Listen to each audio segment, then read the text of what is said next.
Introducing the D'Addario Auto Lock, made with locking strap ends for an easy-to-use, clip-on system. When you're done, just pull the latch and slide it off. Keep your guitar on lock with D'Addario Auto Lock.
Like that. Jeez. There's a little bit of poop in there, but you know what? That's all right. Greg, your playing is fun, man. You know what I mean? I try to have fun. You know, life's a struggle. It's a struggle. Life's a struggle, and we're just trying to have a little bit of fun. I mean, like, you know how Jimmy Bryant, like, you listen to his stuff and you kind of smile when you hear it? Yeah, but he plays clean. Yeah, yeah, but so do you. Well, anyway, I should have done an introduction. Hey, this is John Bohlinger with Premier Guitar. I got so carried away with that cool playing by Greg Koch, amazing player. You all know him. How do I enter you, man? Everybody probably knows you already. I don't know. Well, it's weird. It's like, you know, I'm just glad I've been able to make a living playing my guitar. But, you know, it's like I've done a bunch of records, but I did stuff for Fender over the years. I did instructional stuff with Hal Lander. I did, of course, all those videos for Wild with Guitars. Yeah. And now I'm doing stuff with Fishman. So there's all these different spigots that, you know, in order to be happily married with 4 kids and not have them starve. And make what I like to call grown-up money. Yeah. I've had to do a bunch of different things, so it's weird because people know me from different stuff. They might not know that I've done this other stuff, but I have fun doing it all. So, hey, however you know, if you know, I'm grateful and let the good times roll. Yeah, and check out his Instagram. His stuff will just blow your mind. Oh, just thanks. Yours is fantastic too. I enjoyed it immensely. Well, the cameos by my daughter really make it cool. She's just cool. I try and work the kid in. Yes, indeed. Well, I've worked my kid in. Yeah. By the way, catch him live. His kid is a badass drummer. What are the odds?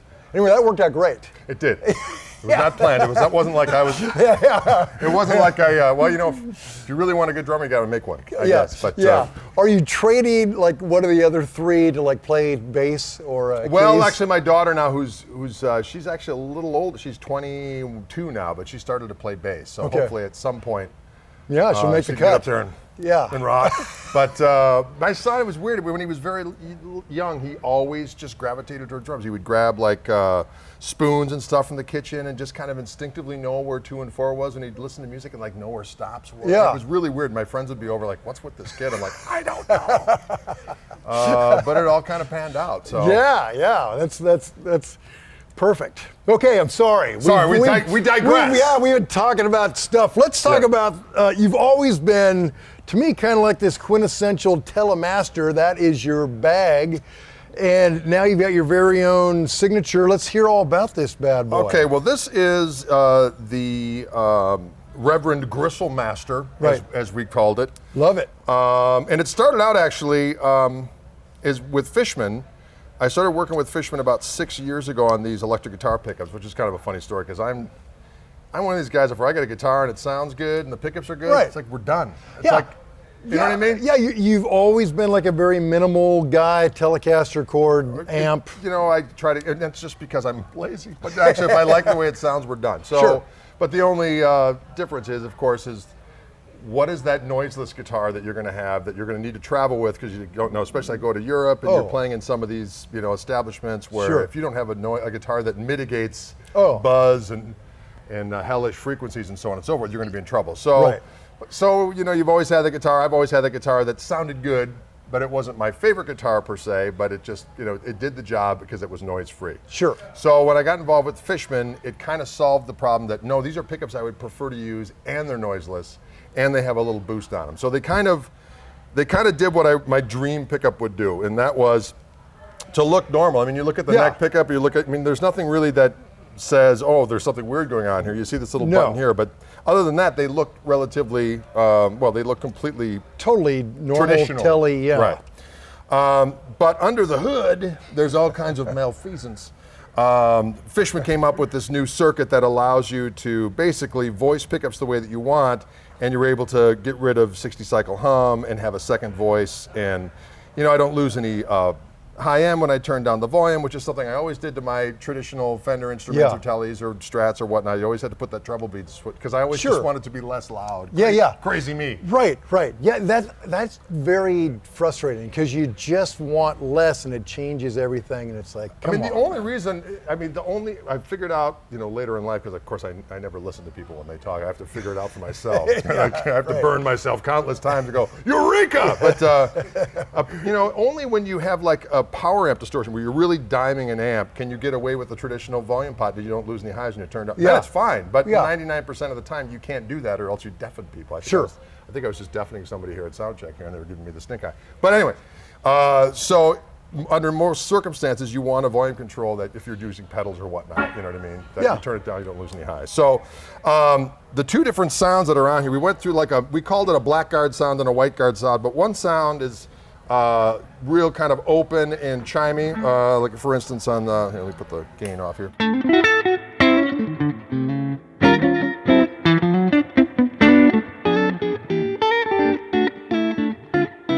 Turn the volume down, still has that telly squish, you know. But I want a little bit more. Are they active? Well, this is the thing, it's like, they go, well, they're not active. There is a battery in there. They're amplified. Okay. I don't know what the hell the difference is. I don't know. And I don't know if it matters. But there's a battery involved. That's all I was asking. There's a battery involved. So I guess that means there's action afoot. Involving, there's a lithium-ion battery in here, and there's a little mini USB right underneath the, so you charge them up with the phone charger.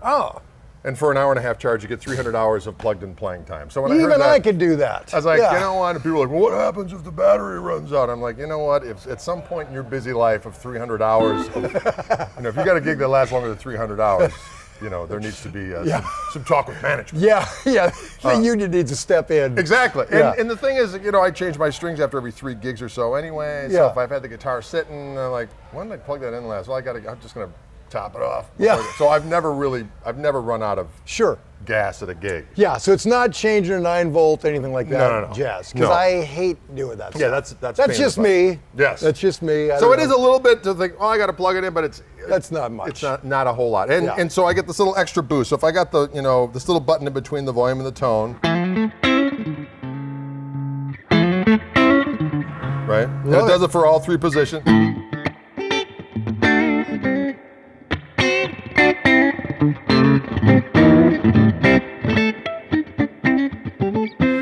Or in its back position.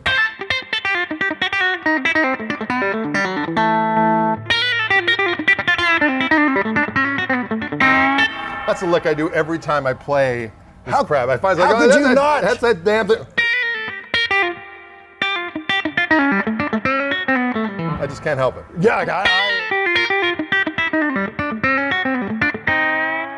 See, if I could play that, I'd be playing it right now while we're talking. I just would. You know what? My wife hates when I noodle like that. She's like, she wants to get T-shirts made. Actually, she had this meme that she made where it was like, you know, kind of like a medieval painting of a woman looking at this guy playing the lute. She goes, my husband at gigs. My husband around the house. She goes, if I hear you noodling one more time. I love the gigs, but I hate the noodling. So she's like, you know, she wanted to get T-shirts made, something to the effect of, stop your effing noodling. And Sure. Hashtag Guitar Widow. Yeah. And, but yeah, that's the kind of little noodling I'll do where she'll be like, really? Is that necessary? And I'll go, well, I guess not. And then Well, she must be a very patient woman. No, absolutely. Yeah. She's a saint, as a matter of fact. Long-suffering guitar widow. But anyway, so those are the different sounds on the That's guitar. great. So when you get the system, it comes with this as well, like the whole, that's one-stop. So that's what happened. So I had these pickups going, and obviously, I mean, I've had a long history with a certain guitar manufacturer of renown, but for whatever reason, that relationship just isn't fluid anymore. It's not really happening, and that's fine and well and good. I'm doing all the stuff with Wildwood. I'm actually still, playing all these different guitars in question. Anyway. Yeah. And so I just got to be buddies with the guys from Reverend, and Ken Haas would come out to Wildwood and do videos, and he would bring different artists in, and we just always really got along great. And last year at Summer NAMM, I got one of the Pete Anderson Eastsider guitars, and he popped these pickups in, and it sounded freaking awesome. Right, yeah. And I compared it to another guitar that I had that was several $1,000s more expensive, and I thought, there's not a several $1,000 difference in these two. Right. And I just started, and then at the same time, he's like, no pressure, but, Joe Naylor and I were talking, if you ever want to do anything, we'd be interested in, maybe sussing it out. I said, well, I appreciate that. He goes, nope, we'll always be buddies, so if it doesn't work out, whatever. And I said, no problem. So then I actually went out to Toledo to do some videos for Ken. Ken and Penny brought me in to just do like a kind of a fun thing. Ken and I are kind of the same height. Sure. We're both Midwestern boys, so we have kind of a similar disposition. And I played a bunch of their different guitars, and I started thinking, it's like, boy, for the cost of what it would cost me to buy something custom shoppy from some other manufacturers, I could walk out of here with about 5 of these guitars, and they're totally ergonomically geeked out with cool, vintagey, but yet totally usable stuff on them. So then the gears started flowing. And I said, Ken, big fella, I started thinking about this guitar stuff you were talking about. I always wanted a Tele a Tele style body that was slightly larger. Even back in the day when I was doing the Fender thing, I was like, look, I'm 6'7". Anytime I'm playing a guitar, people are going, is that a ukulele on you? I'm sick of it. Yeah. It's like, what are you, a Lilliputian? No, I don't play basketball. Are you a jockey? I'm tired of it. You know what I'm saying? So I didn't want anything so big that it would turn people off that weren't, mutants. Yeah. So this is only like 2 or 3% larger on all sides. I didn't even notice. I think probably because scale. Right. I mean, it fits in a regular guitar case. It's not like it prevents you from doing the things that you want to do. Right. But and then one of the things that we did is that Joe suggested this kind of elevated, because I have this cool guitar this buddy of mine made for me from Ventura County Guitars. He made me this. It's kind of a Tele, but it's a Firebird body with a bolt-on Tele neck with Tele controls with a Johnny Winter neck pickup in it. It's really cool. Yeah. And so Joe Naylor saw that guitar and he's like, well, what if we did an elevated middle section on your guitar? And I was like, that looks badass. Yeah. And plus it also functions as, so the height of what that middle section is actually the traditional width of a body style like this. So everything else is recessed. So it actually serves as a little bit of weight relief as well. So all of these guitars are a little over 7 pounds. Oh, that's amazing for that you're like kind of in the sweet spot for a normal size. Exactly. Tele. Exactly. Yeah. And so yes, they come with the pickups. So and it's a korina body. So I've always harped up for years about. I'm always ash and maple. Well, kind of Reverend's whole thing is that all the guitars are made out of korina. Really? And so when I played, I've got I have a Reverend. I had no idea. And so tone-wise, of course, there's spirited discussions on the inner Google of people going, tone woods have nothing to do with the guitar, and people start getting in fight. I think the people that fight about the stuff are living in their parents' basements. Totally. At their who you are. They got their Scooby-Doo jammies on. They got peanut butter all over their face. Mom, lasagna. You know what I mean? And they're going, there's no difference in the woods. And I've played a lot of different guitars, and I noticed a difference. Sure. Call me crazy. And so in the spectrum of tone woods, I would say, ash, brighter, alder, not so much, korina somewhere in between there. Huh. Cool. And, so it sounds great. And then it's a roasted maple neck. The roasted maple neck on the Pete Anderson I really liked, and I liked the 10 to 14 inch radius. 6105 frets. I dig all of that. Kind of the big boys, right? They are. They're tall. They're not not wide. And I want just a little bit more meat on the neck. Right. So it's a little beefier, but not as beefy as some of the other necks I've used in the past. And one extra fret from your old Tele, right? Yeah, because I always, and there's people that talk about that. Oh, you can't do that. It's heresy. It's like, you know what? Sometimes I'm in the key of B and I want to go. Right. I kind of want that It's note. not wrong, John. Yeah. It's not wrong. And if it's wrong, I don't want to be right. Right. Yeah. So it's nice to have that extra fret so that, the key of B is fair game for any kind of malfeasance. Sure. You may want to indulge in. And then it's got the locking tuners, which of course I dig. Love that. Yeah. So this is and actually. And the binding I dig. That's just kind of a fun little bit. Absolutely. So I love them, and price-wise, I mean they're very, very reasonable. Yeah. And so I brought this is the orange color. This is a limited thing that we did through Wildwood, although they've been pretty popular. So they keep on making runs of them. And they said, "What color should we call this orange?" And I said, "Clockwork orange." And they went with it. That's too perfect. So that was all well and good, but I wanted the blue, kind of the sonic blue is kind of my thing. So Gotta this is have it. This is Blucifer. And so that's the official color of this. And then there's they didn't ask me about the other colors, so those are pretty straight. It's Pow yellow and Wow red. Wow, great. Is that Pete Anderson's thing there? Yes, so that is a baritone from C to C. So Wow. I've been rocking that thing because that's got some extra quack to it. Jeez, yeah. And, how cool. So I use that. And so this is the amp of doom that I've been playing. This is my right.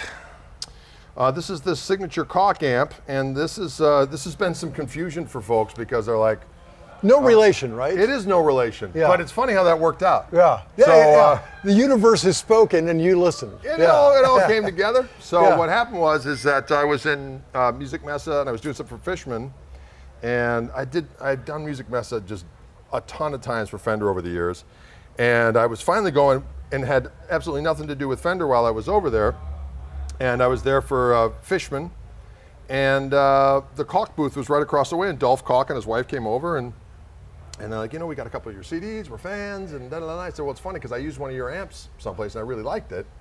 And I was like, wouldn't it be weird if we worked together? We got the same name. And then I did like a little picture on on the stack of their amps, and I posted it on the inner Google, and it was like, what, you got your own amps? I'm like,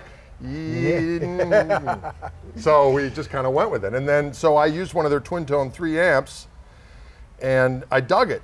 Clean, really good clean sound with a boost, really good lead sound, an extra gain boost on top of that, and then like another boost on top of that. So it's like, I love all that, because then you have complete control. And plus I like a clean sound where you can turn it up where it's not like blizzard of nails on the top. Sure. And then the bottom end doesn't fart out. So I was like, great. So then I gave them kind of a recipe for a signature amp, and they knocked it out of the park. So the whole idea of it, even though I've been getting a little bit of crap, because it has 2 panels, it's got a panel on the front and panel on the top. Because I've said for years that my favorite amp of all time would have one knob that says more.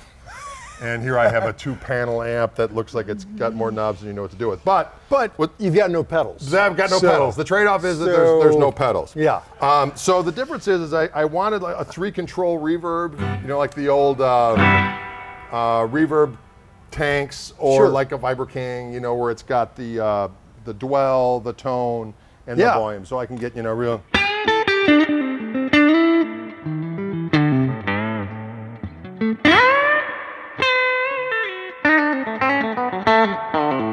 Just sounds good. Just want to swim in that. It's just delish. Yeah. So I got that on there, and then I always want. I've always had some kind of rotating speaker effect or some kind of univibe thing that I like to use.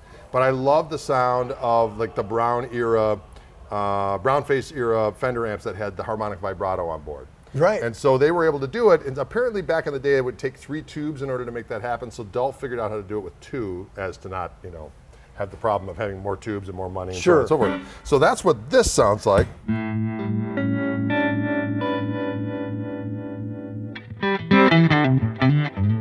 And what's cool about that is that there is a speed and a depth, but there's also a level control. Because a lot of times when you hit a tremolo on an amp, your volume cuts down. You're like, boom, boom, boom, boom. Sure. Yeah. Well, in this, you can actually goose it, so it actually goes up a little bit. So if you'll hear it.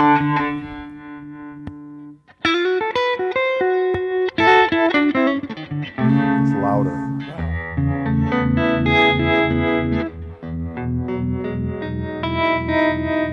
Wow, in standing, it sounds strangely stereo. Yeah, while it does. standing in front of it. Yeah, I don't know. That's like, I don't know, magic. Yeah, I dig it. And so they also, instead of having, usually the Koch amps have another volume control where you just add another gain level to both channels. And I didn't want to do that. I wanted something to just snot up the clean channel if I wanted to do so. And so they recommended this circuit called an OTS. So there is a gain and a volume control or a drive and a volume control. So apparently it's a 1/2 watt power amp tube that you can overdrive and then add to either channel. Oh, cool. So I can have clean sound. It almost gets snotty like a tweed amp.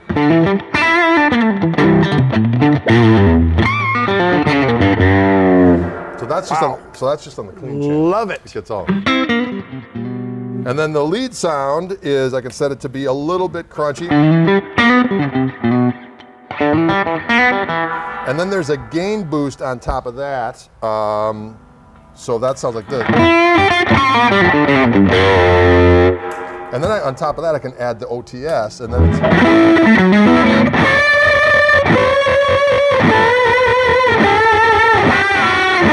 So it sounds like a fuzz. Yeah, but it always sounds like the same amp. That's what I really dig about it. Because sometimes, Right. you know, you get in the multi-channel things. Exactly. It doesn't work. different it's personality. You either got to just pick one and stay there. Yeah. You can go through all the above. So that's why I've been going to gigs, not because, well, I want to show everybody I just need a guitar and a chord and an amp. It's like, no, I don't need anything else. Yeah. Especially, when I'm playing with an organ player, there's so much other texture going on anyway. So this just kind of does everything I needed to do. Right. And right now I have it on full power, so it's 50 watts. I can put it on half power, 25. There's 2 10s in there. They're Jensen Jet speakers. I don't know what that means, but it sounds cool. So did you choose the 10s? And I'm wondering if you did, why? Well, I love 10s. I'm a Vibrolux guy. Yeah. So, and I just like the tightness of 10s. So it's 2 10s, but they made the cabinet in such a way there's a ton of low end coming out of this. Yeah, because I thought it was from here. I thought it sounded like one big 12. Yeah. It's 2 10s, and actually a lot of times when I'm playing now is I'll use 2 of them. Because when things get going, when the boy starts pounding like Bam Bam and Heat, Right, yeah. and Toby has two Leslie's going, it's just louder than the word of God. Yeah, And I not can a fair walk- fight. So I need Yeah. industrial reinforcement. Yeah. So there's When you got to drown out a band, 2 of them. Exactly. I will be heard or I won't be heard. Anyway, so there's a really good speaker simulated recording out on the back of these amps, which actually sounds good. Wow. So what I do is I go out of the one that I'm actually using the foot switch with, and then I go into the return of the other amp, and then it's just a powered cabinet. Jeez, And that's then great. I just turn it up and bum bum bada boom. Unleash hell. Yeah. That's correct. And people always go, sometimes I get people going, is the powder blue the only color? It's like, it's sonic blue, for the love of Christ. Yeah. Powder blue? What? Yeah. Sonic blue. And why would you want any other color? There you go. Yeah. So that's the color that's available now. We are working on a head that'll have all the same features. Yeah, cool. And then we're going to do a smaller combo that will have less features and consequently be a little bit less scratch. And I like the leather handle. I like Yeah, it's you know, cool, the right? detail like that. So I'm guessing, did you have when you talked to both these companies, both Reverend and Koch, did you already have like a notebook full of like ideas, like just in case this is what I want? Well, I just kind of had a running Sure. thing in my mind because some of the amps I've liked over the years. I mean, I do like the idea of just cranking an amp and using the volume control. Yeah. I mean, who doesn't? But Right. it's just If it sounds like that, yeah, man. right. Yeah. But this, you can do that. Yeah. Or you can do the channel switching thing. Sure. But everything works cascading wise on it, and the harmonic vibrato is a big thing, and the reverb too. But the clean sound to me is really the thing, because you know how it is. Like, you get a really good clean sound, and sometimes you add some kind of overdrive pedal on the top of it, and it just turns it into razor blades and hand grenades. Or if it gets a great clean sound, you turn it, the low end starts farting out. Yeah. And the low end stays true. I can chunk chords, and it gives it, but in a very pleasant way. It doesn't get all flatulent. Yeah. No farts, no ice picks. That's right. Just right in between. It is. Right in between farts and ice picks. So, right. It's one of those things where, guitar-wise too. I mean, I did definitely thought kind of larger body, but I was going to work with pickups years ago on a pickup with Fender years ago when Bill Lawrence was doing stuff with them, Oh, yeah. and Dan Smith was still there, and they had talked to me, what would you want in the pickup? And I said, look, I want it to sound unbelievable, but I want it to be noiseless, not the other way around. It's Right. not going to be noiseless and it sounds okay. Yeah. I go, and then what I want, whatever pickup we come up with that gets rid of the noise, I don't want it to have like claws and fangs or whatever you Right. need to do to get rid of the noise. Yeah. And then I want a little ability to have a boost on the guitar, not something like extreme like a Clapton preamp, where it's 24 deep, just something where it's like spoidle. You hit it, you're in the heat of battle, and you want to go stoink and then just splack. Yeah. Doink and splack. It's sounds Blort. very German. Doink Maybe and splat. Doink and splat. So this button gives me the doink and splat, ladies and gentlemen. Change the paperwork on these descriptions. So that's what it all turned out. So it all became stuff that I just wanted to use, and I thought, well, if I like it, there'll be other people that like Right. it, and and it turns out, and not to be a wiener, but a lot of times with when you deal with these larger companies, there's a level of hubris Sure. and cultural arrogance, shall we say, about what they perceive the end user want, and so on and so forth. Yeah. And when you actually get people who are in the trenches that just want cool shit, and you have companies that'll make it for them, people buy it because they realize, oh, that's cool, that's totally usable. You know what I mean? Not that, you know what I'm talking about. Yeah, I got it. I'm not being a basher of the man. No, I'm no. just saying but there's room for more at the party. No, yeah, exactly. In a big company, it's kind of like a big ship. Like it takes like a mile to turn it around. Right, exactly. And so that's cool, man. And I dig the whole look of it.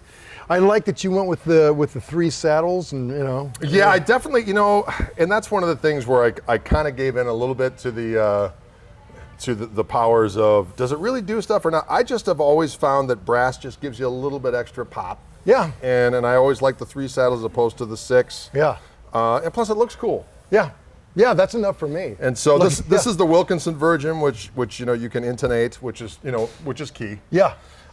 So that was all well and good. And then this thing is an interesting story because initially we were going to have a metal bracket around, kind of Firebird-esque. Yeah. Although maybe we shouldn't say that because there might be litigation at hand. Security! Anyway.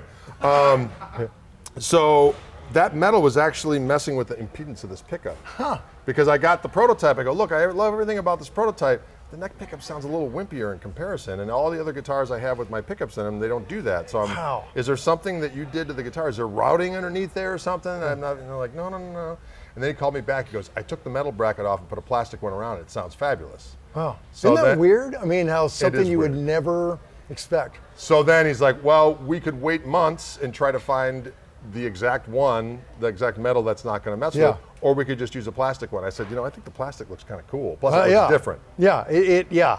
So that's why we went with it. But some people on the Google, they go, what the hell is that thing around the pickup? I'm like, I think it looks cool. Well, you need to get rid of that. I go, I'll tell you what. When you get your own signature instrument, you don't have to have one. Yeah. No, wait a minute. Oh, it's probably. You know what I'm saying? Yeah. But then, Okay. Sorry, internet. Okay, so guitar, cable, amp. What picks do you use? I like these Dunlap Primetone 3 1.4 millimeter. And for years, there was a while where a Fender was making this same sized pick in an extra heavy. Yeah. And I dug them. But then I got when Brian Kehoe let me use one of these. And I liked the fact, because the other Jazz 3s I didn't like because they got a little bit bulbous, they got kind of fatted out a little bit, kind of whale-like proportions. Sure. And that did not appeal to me. And this just has a nice little bit of, texture on there so that if I'm sweating in the heat of battle. A little less slippy, Yes. slippy. Yeah. So I dig them. I find that I like these little picks with the pointed edge. I mean, every now and again, I'll just grab like a medium, regular sized pick, and that's cool too, because the way that the pick gives, there's extra little tone things happening there. But this allows me to do all the different stuff that I do. And you play with your fingers a lot. I do. I stash this quite a bit and just kind of do like if I play slide, I ditch the pick altogether. Yeah. But yeah, I've always just enjoyed the sound of the fingers on the old guitar. But when it comes time for doing any kind of, alternate picking nonsense, Sure. I'll use these picks. Seem to help facilitate that. And slides, what do you look at? Corticedian-ish? Yeah, I use these Dunlap. Those are great. They're very Corticedian-ish. They are, and that's I use their strings. I use it's kind of funny because for years people ask me what kind of strings do you use, and I always go free ones. And then my free source ran out, and then I thought, well, when I go out and I buy strings, I buy Diodario's. Boy, what if I got to deal with them? And then that would be great. So then I did, and then so part of the extra accoutrement, if you will, are these slides. So I use these slides. I use 10 through 46 strings, NYXLs. They just seem to stay in tune a little bit better. And last a long time. Last a little bit longer. Yeah. And that's pretty much it. But yeah, I use these slides. I break them all the time. It's the only problem. Right. It's like I just find it so odd that gravity always wins. Yeah, you know what I mean? It's like, boy, this looks like a safe place. There seems to be a lot of flat surface here. I think I'll put it there. Just boing, but. Yeah. So I got a good quantity of them, just in case. Now, if I have to use metal, I'll use metal. It's not the end of the world, but I just find that glass just has a little extra, roundness to it. It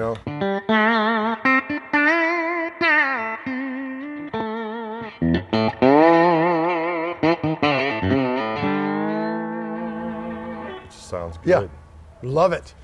Greg, can't thank you enough, man. Well, thank you so much. Sorry I get a little long-winded. Caffeine is a powerful drug, John. This is pure gold. Pure gold. Well, it's great meeting you in person. Yeah. Instead of on the intergroup. Yeah, here we go. So check them out. You're everywhere. You're. Well, I get around. Greg, I always people are like, where can I find out where you're playing? Where can I, where do you get your Skype lessons? How do I get your records? How do I get your books? I'm like, if only there was a device. That you would walk around with, that you could go online and find shit like this out. I'm afraid the technology just isn't here yet. GregKoch.com is a good start. GregKoch.com. A flotilla of information can be found there in the digital realm for your listening and dining pleasure. So, till next time. Adios, Premier Guitar Magazine rocks. Can you dig it?